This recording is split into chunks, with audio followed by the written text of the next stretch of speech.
Welcome friends! Today I'm going to be experimenting on some velour. I'm really excited to do this. I've actually only worked on velour once, and it was for an Emma Colbert workshop a few years ago. I bought a full pack of it then and I haven't touched it since, so I'm excited to play around on it and see what happens. Which color should I go for? I'll do a gray. Alright, we're gonna go with this guy. Or girl. Alrighty, here is our fresh sheet of velour. I'm going to insert a close-up. Check out this texture, guys. It's like velvet. Do you see the fibers? It's like a carpety velvet texture. And another thing to note, this paper is very flimsy. It's, like I said, it's fabric-like, and the thickness is like that also. So if you don't mount it, your pastel will flop around and possibly fall off the paper. Alrighty, like the last few videos, I'm going to start off with some soft pastel. Okay, wow. I forget how soft and blurred it looks. Look at that. It's actually a really interesting application. Alright, so that's one layer of soft pastel. I'm going to layer a few different colors to see how it handles it. Ooh, so far so good. So interesting how blurred it looks. Wow. Alright, that's 3 layers. Here's 4. Oh, this is so interesting. 5 layers. Just really soaking it all up. Let's go in with a completely different color. 6 layers. Yes, it looks muddy, but I did just layer a much lighter value and a much different color, so that's to be expected. Oh. 7. It's really taking all the pastel that I throw at it. Alright, that's 7 layers. That's the most I've been able to put on a paper. I'm going to do one more layer to see how it takes it. Wow. Honestly, I feel like I could just keep layering pastel on this, just endlessly. Crazy. Alright, now I'm going to go for another color and do one bold stroke on and see how it looks. Looks pretty good. It's a little transparent, but there's a ton of pastel in the tooth of this paper. Let me try one without the layers underneath. Much more vibrant. You see the difference there? Overall, I'm very impressed though. Now I'm going to go in with the Rembrandts. Did you see that? Now, keep in mind that Rembrandts have a really, they're really compact, hard pastel. I say they're hard to medium, but they really are hard. And so this paper is so soft. See, it was able to get it off my finger, but it's so soft that it really has a hard time taking the pastel off this smooth surface. Oh wow, it works beautifully on the side. Let me try another one that's a little more worn in. Alright, this one's a little more used, so it's not as smooth. Let's try this. Okay, there we go.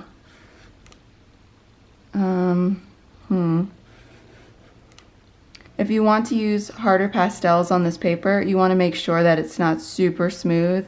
So either get a little bit of sandpaper or some sanded paper, rub it down, and then go on this paper if you plan on using this, because otherwise it's just going to glide over the surface. Alright, I'm going to try and layer another color on top, but I don't think it'll take it. So yeah, it's just very, there we go. That one was working. Oh, that's such a pretty color. Alright, there's 2 layers. Alright, let's see if it takes. Okay. Maybe the orange was just a dud. There's layer 3. That's gorgeous. Wow. With layer 4. Man, I really love the Rembrandts, I've got to say. Let's go in with the 5th layer. Alright, see, this one is too smooth. Let me try on a different side. Alright, I just rubbed it on a sanded piece of paper, and let's see how it works now. Oh, see, much better. And that's 5 layers. I'll try a couple more. 6 layers. Wow.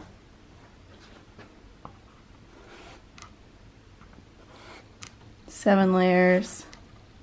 Alright, it's starting to get saturated. So I'm going to go on top with some bold strokes. This is beautiful. I'm really finding so many things out with these experiments. One, I really like Rembrandt pastels. I love the crisp mark that they make. And this velour paper is really unique. And I'm just really thinking of what great atmosphere you could probably achieve with this paper. Admittedly, the strokes aren't as bold as they would be on, say, Carte or Pastel mat, but you could get such a beautiful softness with this paper, if that's your intention. Onto the pencil. This is a Pitt Pastel pencil by Faber-Castell. Okay, this is not it. You see, we're kind of having a similar issue that we did with the Rembrandt. Because this is such a hard pastel, pencil is probably the hardest pastel you can get. It's just gliding over the surface of the tooth. So let me rub this on some sanded paper and see if that helps. Alright, I scuffed up the edges of the pastel. Let's see if that helps.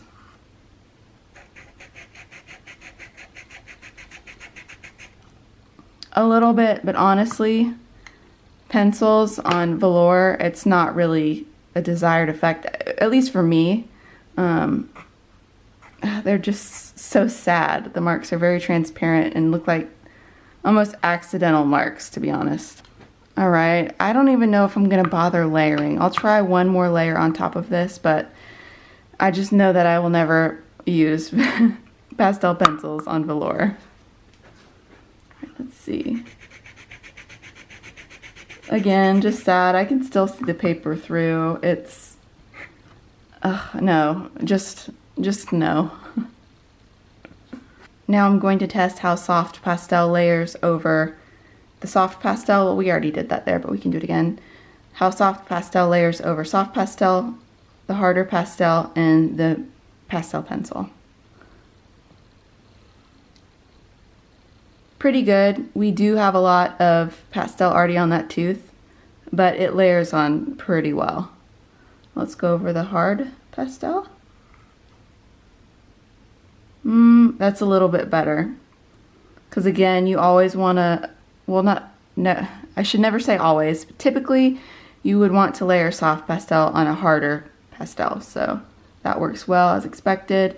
And of course, that works great. Obviously, there isn't much pigment on that paper because the pastel pencils, they just don't work on this surface. Now for some pan pastel.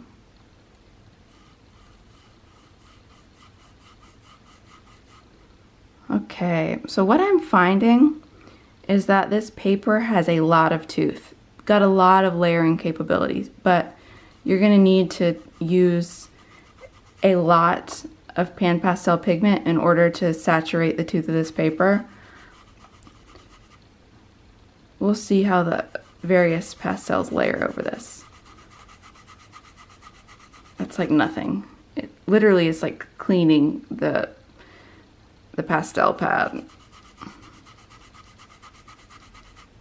Alright, I'll go in with one more little swipe so that we know that that paper is saturated. And let's see how the other pastels layer over top. Let's go in with the soft pastel. We already know this is gonna work because these, they just always work. They're so soft and buttery. I do see some transparency where it's really saturated. And let me put a mark here for comparison. Rembrandt. Let's see, I just have a bad feeling about this, but we'll see. Not too bad. So these work really well on the edges on this paper. If you want to do the side, it's just not working. Let me go on the sanded side. a little bit better, but still very transparent. And I don't know how many people want to sand down their pastels just in order to use them. Ideally, you'd probably just want to go ahead with the soft pastel. I know this isn't going to work, but for the sake of the video, we have to try it.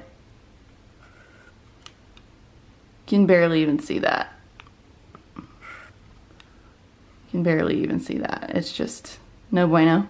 Alrighty, now let's do some blending. I'll just continue to use the pan pastel since it's in my hand. This is going to take so much pigment. That would be another downside using velour with pan pastel, is you're going to use all your pan pastel just to saturate the paper. I know you're not using this as an underlayer to put pastel pencils on top of. Not on velour, my friend. Alright, this poor pan. I'm gonna hit the bottom. Alright. Now I'm going in with a darker version of this color. And doing some pushing and pulling between the two.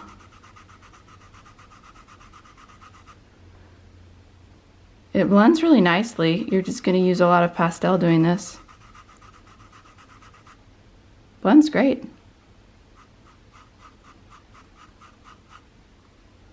And it doesn't seem to be ruining these sponges. I know these sponges can be very delicate. Also, let me know down below if you'd like to see a full swatching and testing out of pan pastels. I have the whole set, so if you would be interested in that, I'd be willing to do it. Now we're going to blend some soft pastels together. Speaking of full sets, I also have a full set of Unison. If you would like to see a full swatch of that, let me know. I have the swatches from Dakota, so I didn't have to do it, but I'd love to do that if it would help anyone. Alright, and let's go a little bit lighter, form a little gradient, and then we'll do some more push and pull.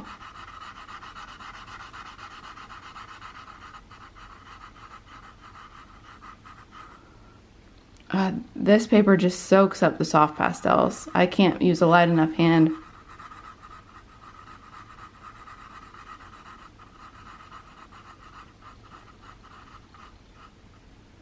Clearly you can get some good blending with the soft pastels. I'm going to go in and blend with my finger. I don't recommend this, but it might actually be good on the velour because you really don't get that vibrant of pigment anyway. And I feel like if you're using this paper, you're going to want a soft result. And so blending with your finger might be more acceptable. I'm really surprised at how the paper, it's very hard to blend. It really holds on to the stroke. Do you see how it's, oh, I'm getting it dirty. Do you see how there, you can see the marks? I should have gone in with the side. Let's do that. Let's make this smooth. Oh, that's much better.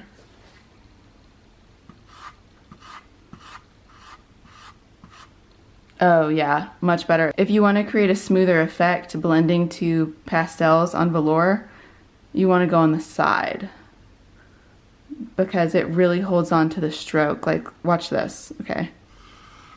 Oh, that's a bad example. I was trying to get the whole side of it. Make it more even. See, when you go on the side, it's a much more even effect. Watch this. It doesn't really budge. So that's one thing to note with this. Let's make some marks and see how much we can blend them. That's not the way most papers behave. So maybe if you're into finger blending, I know I said earlier that it'd be good, but you get such a soft result already, you really don't need to blend with your finger. I'm not a fan of that anyway, but this paper doesn't really allow it. It doesn't do much for you. All right, let's try with these. I'm probably not gonna get anywhere, but we can give it a go. Okay, never mind. I always underestimate these and then they prove me wrong every time. Those are really close in value anyway, so they give a really nice gradient. But using the pastels on their sides, especially on this paper, will create a much better gradient than if you were to go in on the edges and try like this, like I did here. It's gonna be much streakier than if you were to go in on the sides. But wow, Rembrandts did amazingly, actually. These must be sanded down pretty well. See how they're coarse on the sides? I wouldn't use the smooth side because it's probably gonna just glide over the surface. But they worked great. Forgive me guys, I'm not gonna even bother with the pastel pencils. They're not working. You know what I could do just to give pastel pencil a fair shot? I'm gonna go get my Caran d'Ache pastel pencils to see how those work, because those are my favorite. Here are Caran d'Ache pastel pencils. I also have a full set of these if you'd like to see these swatched. I'm aware I've got a problem. I have an art supply addiction, guys. It's real. Oh no, not even the Caran d'Ache. Okay, so I'm giving them a fair shot. Pastel pencils don't behave well on velour. I mean, maybe if I really bear down hard. Ew, no, just no. You know what I forgot to do? I'm going to try and layer pan pastel over these pastels just to see how it works. This is so fun. If you guys haven't ever experimented on your paper and you have scraps, I highly recommend it. Okay, I mean, it layers over. It's not necessarily pretty, but it works. Let's go over here. Oh, just no. That looks really splotchy. Now I'm going to see how bold of color I can get with the pan pastel. Just with one color. I mean, it really eats it up. You really have to layer it on thick. I am just pushing it into the fiber of the paper. But it gets very bold. That's completely saturated. This isn't really that vivid or high chroma of a color, but it kind of looks darker on the surface than it does in the pan. Okay. I'm going to go on top of this. See, do you see how much more chromatic it is when you don't rub into it? Because I rubbed this big square, I rubbed my finger all over that, so it kind of knocks down the chroma. Here where I haven't touched it, it's much more intense of a color. Honestly, I think going forward, for me at least in my opinion, when I use velour, I'm only going to use soft pastels. Maybe some Rembrandt harder pastels if I need more crisp of lines, like to use on the edges, because pastel pencils aren't going to do that for me. But I'm going to mainly stick to soft pastel going forward with this paper. Now for the Rembrandt. I'm going to see how bold of color I can get on this paper.